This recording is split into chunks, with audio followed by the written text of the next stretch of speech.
every day and Monday and Tuesday.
Fire, please, on your seat.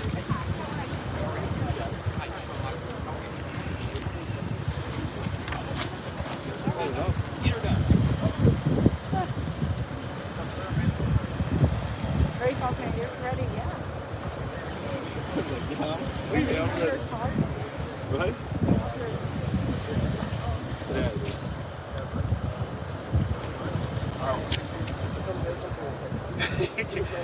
Good afternoon, everyone.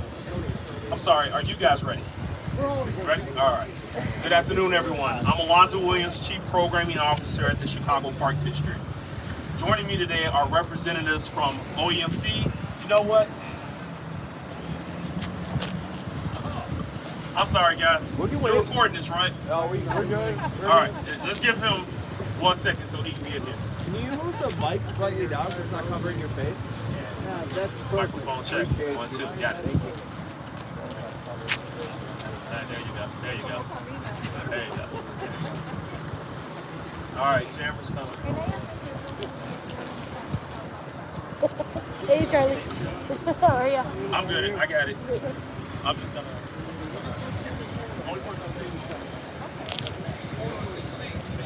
Oh, got it.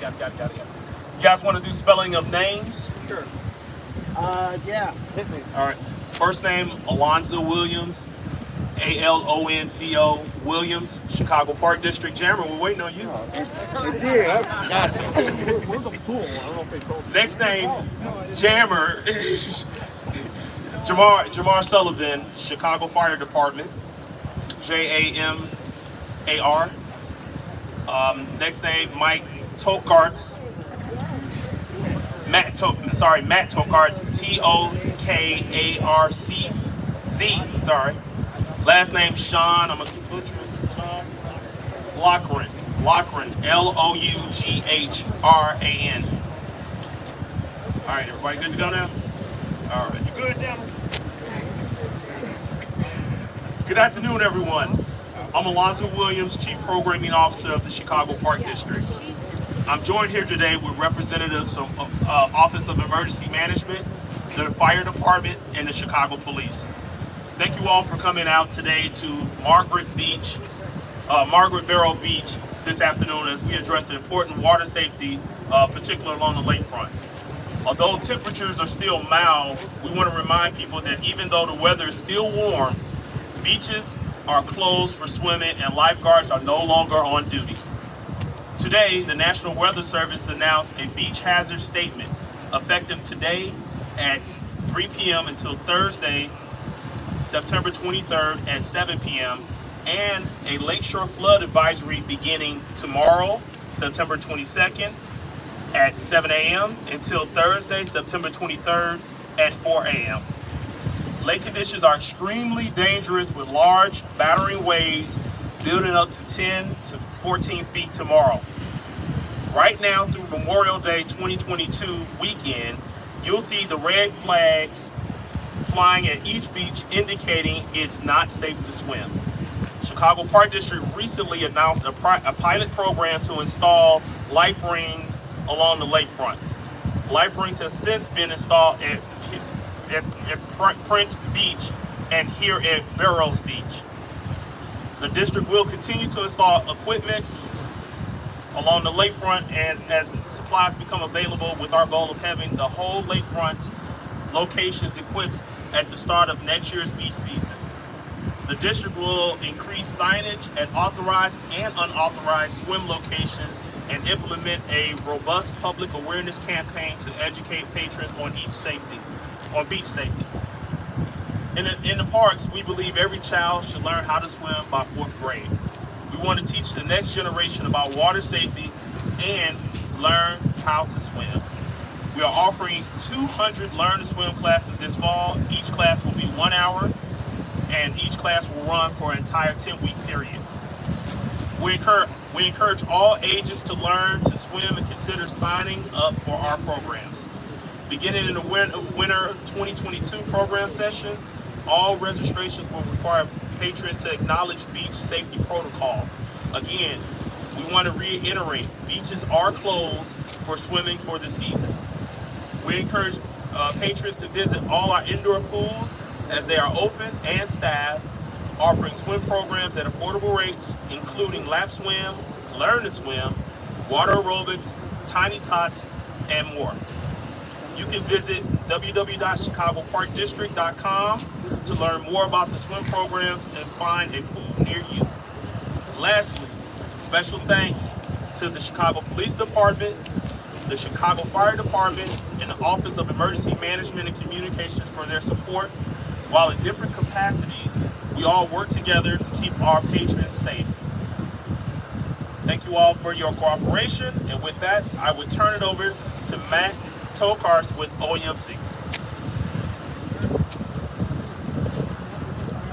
Thank you, Alonzo. Good afternoon. My name is Matt Tokars, T-O-K-A-R-Z. I am Fire Operations Coordinator with the Office of Emergency Management and Communications. I'd like to reiterate Alonzo's statement regarding weather impacting the Chicago lakefront for today and tomorrow. A beach hazard statement has been issued by the National Weather Service, which is in effect today from 3 p.m. until 7 p.m. Thursday evening. Also, a lakeshore flood advisory is issued for tomorrow at 7 a.m. until Thursday at 4 a.m. Expect large and battering waves building up to 10 to 14 feet Wednesday into Wednesday evening, resulting in beach erosion as well as minor lakeshore flooding. Residents on or near the shore should take appropriate action to protect property from rising water levels.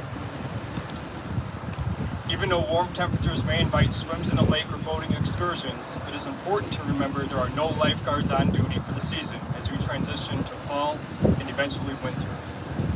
Chicago's 911 call center receives a significant amount of water rescue calls and calls for boats in distress. We want to remind everyone to use caution when near or on the lakefront waters. We encourage the public to take warnings seriously and refrain from swimming in the lake after lifeguard season ends. Remember to call 911 if you see somebody struggling. Always call 911 first before providing any assistance to provide any further incidents. Practice safe boating when out on the lake by wearing safety vests and adapting to water and weather conditions. When calling 911 to report a water rescue, give the most specific location of the incident, and if possible, stay on site to guide first responders. We want you to be safe and realize that with summer season ending, there are additional hazards to lake activities. We encourage residents to sign up to receive emergency text messages regarding weather impacts to the lakefront by texting Chi Lake, that's C-H-I-L-A-K-E, to 78015 to opt in. I'll repeat that. By texting Chi Lake, C-H-I-L-A-K-E, to 78015 to opt in. Please be responsible and safe. Thank you. With that, I'll be passing it over to Commander Loughran of the Chicago Police Department. Hello everybody, hopefully you guys can hear me. My name is Sean Loughran, L-O-U-G-H-R-A-N. I'm the Commander of the Special Functions Division at Chicago Police Department. The Marine Unit, which is represented by two of my members behind me, Dave Salzman to my right, and further over, Lieutenant Tony Mendez. The Marine Unit is one of the smaller units that is composed of the division itself. So, very important takeaway is lakefront and water safety is conducted with 6 sister agencies, several of which are represented here. Of course, Chicago Police Department, Chicago Fire Department, OEMC, Park District, but 2 other agencies that are not represented here today, unfortunately, due to other duties, the United States Coast Guard and the Illinois Department of Natural Resources. These different agencies work in conjunction in many overlapping tasks, but the most important of which is, of course, saving lives. This year alone, we've provided assistance to well over 1,000 boats, 1,056 boats. We have performed 26 rescues of the Chicago Police Department, meaning 26 individual times we've rescued swimmers alone, on our own, but many more rescues conducted in conjunction with the fire department and other agencies. Typically, the fire department acting as the lead agency for rescues. Providing tows for stranded boats over 50 times, but most importantly, and an important takeaway, we recovered 14 different victims, fatal drowning victims, in our lakefront. Now, the Lake Michigan has conditions, as demonstrated directly behind me right now, that are akin to our oceans. It can be extremely treacherous. As noted, we can have up to 14-foot waves just in the coming days. So that is something that is not necessarily taken in consideration by your average swimmer and your average boater. And many of these fatal drownings, I would submit to you, could potentially be avoidable if only significant caution and respect of the waves and the waters were taken by those individuals. By no means saying that this is the victim's fault. All I'm saying is you should definitely and absolutely treat this body of water with respect, and definitely stay out of the water without proper care, without use of personal flotation devices, and without consideration of the conditions of the water. So thank you very much for attending today's briefing and considering these facts. And now I'll turn it over to the Chicago Fire Department, to Jason Locke. Good afternoon. My name is Jason Locke. I'm the Chief in Charge of Marine Dive Operations for the Chicago Fire Department. As has already been pre-stated, the weather conditions this weekend are going to get a little rough. We urge everyone to understand that the beaches are closed at this time. There are no lifeguards on duty. Stay out of the water as much as possible. Even a good swimmer will have a bad day, so take responsibility with this. Also, mariners out on the lake at this time, we're going to be having large waves coming on board. Know your navigational hazards, know your weather conditions, and plan appropriately. With this, Chicago Fire Department is out here to serve the public of Chicago, City of Chicago. If you see something, say something at any time. Call 911. We will be out here to assist you at any time. Thank you.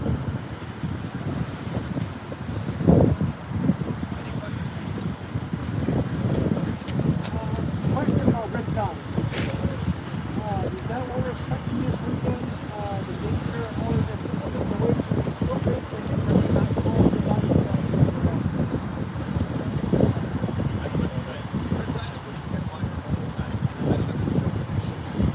The question was asked about riptides.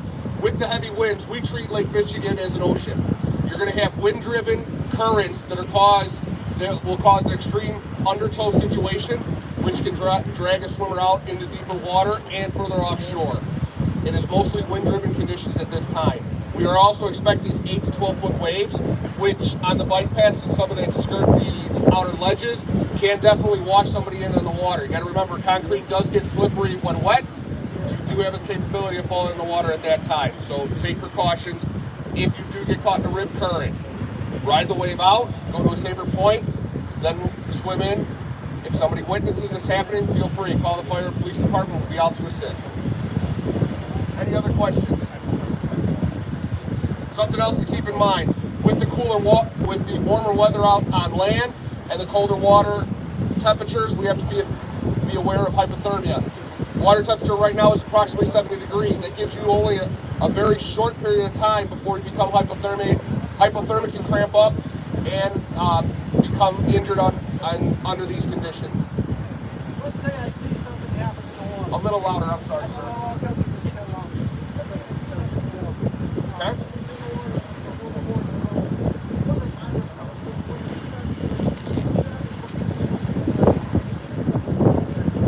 So the question was asked if they see something in the water. First of all, we want you to call 911. Get everybody moving towards the water.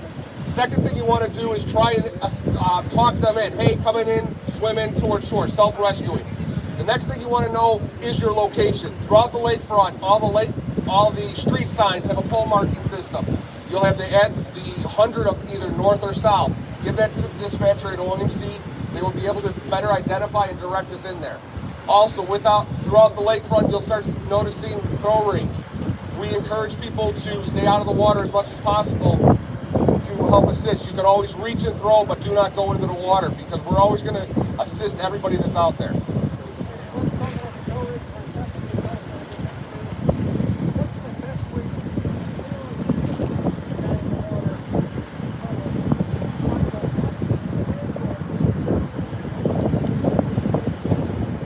We're going to turn that over to So again, these life rings are something that are brand new to Chicago Park District in our 85-year history. We really haven't had them out. So your question was, what's the best way to use them? The best way to use them is for the person using it to stay safe. That's number one, right? That question is going to be depending upon what's happening in the water, to be very blunt with you. You do want to get it to that person as close as possible without injuring that individual. With many of our life rings, we also have a floating rope attached to it. So simply throwing the life ring close to that individual. If they can't grab the ring, then they can grab the rope. So I hope that cleared it a little bit.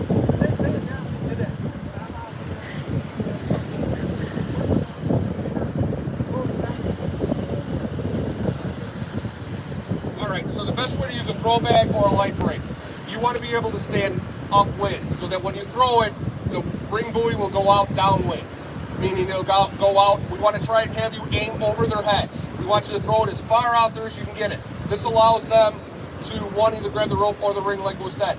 But also you want to throw it so that the wind will actually bring it into you. You can also, if you move left or right, you can drag that rope and ring into that person so that you stay safe on shore out of the high winds and waves out in the water. So you should hold it in your hand. You should never tie it off, because what happens if you tie it off on yourself and it's a strong swimmer who gets caught in the waves, it can pull you in and cause you to be another victim in the water. So hold it loosely in your hand. So you want to make sure you hold on to it. Any other questions? Another on life ring, the pilot program, You got to step a little. I'm stepping out. Hold on.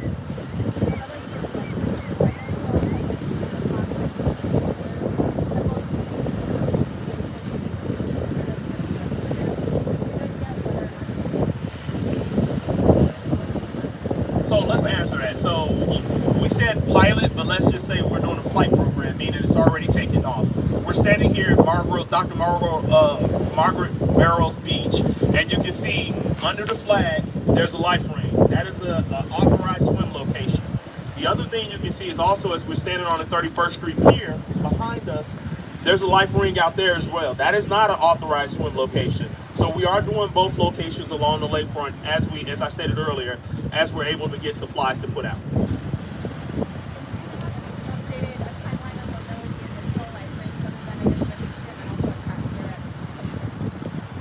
So we have already ordered rings. Our vendor has let us know that there is a slight delay on supplies. As soon as we get them in, we plan on installing them. Obviously, our ultimate goal is to be ready for the 2022 beach season. We've ordered hundreds. Just 2 points. Again, these are important points that, from a law enforcement perspective. I would urge you, if you spot a swimmer or an individual who appears to be in distress, I would strongly urge you to avoid the temptation to jump in the water yourself. Because every time I've seen it in the past, what has resulted is now we're no longer attempting to rescue one individual, now we're attempting to rescue two individuals. That first person is in distress for a reason, potentially because of the perhaps the undertow or weather conditions itself. It is very deceiving from a land position to look at water and think that you can't, even if as an accomplished swimmer, that you would be able to navigate that without being in distress. That's number one. Number two, to discuss as far as the step-by-step process, what happens when you call 911 if you do see a distressed swimmer. What will happen is you'll have, again, those agencies that are waterborne will be responding either in tandem or individually, because we could be on different locations, but we will work in conjunction in lockstep.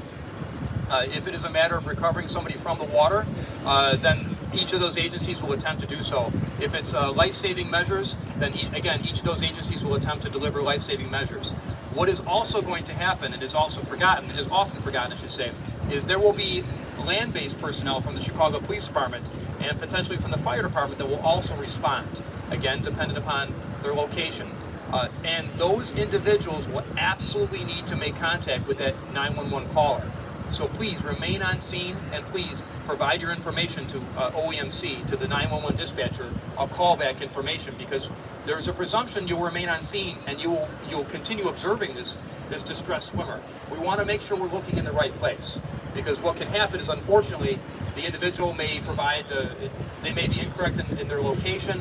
We want to link up and provide a visual confirmation, and then to provide more accurate information to those individuals that are working on the water, because time is of essence. An individual who is underwater, moments absolutely, minutes will count. So we want to make sure we get that person out of the water if they are indeed underwater, and recover, and then get them to trauma care as quickly as possible. So, thanks. Any other questions? Yes. Sure. Unfortunately, there are people who doesn't listen, they don't listen, and we know every year, beside all the warnings, someone is going to end in the lake swimming. There are going to be any consequences for those people, or for those people who probably go to swim, that I put in danger the life of their rescuers? So if I understood correctly, the question was, would there be consequences for individuals who would not heed warning, who would go into areas and swim into places and essentially create a jeopardy for themselves. Well, the situation unto itself is often its own consequence, because in many times those are fatal. Those are fatal consequences. A lot of times alcohol is a factor. It can be a contributing factor, whether they're jumping off of a boat or whether they're on the shoreline and jumping on board. And each case individual would yield its own results. But there could be consequences, certainly. Whether it's a citation, whether it's a physical arrest. But in many cases, those individuals are physically injured. So I don't know, personally, from an outsider's perspective, anecdotally, I don't know if that would necessarily benefit those individuals or society to levy a punishment in that regard. I hope you understand, or I hope Yes. that explains your question. Any other questions? All right, thank you very much, everybody. Take care.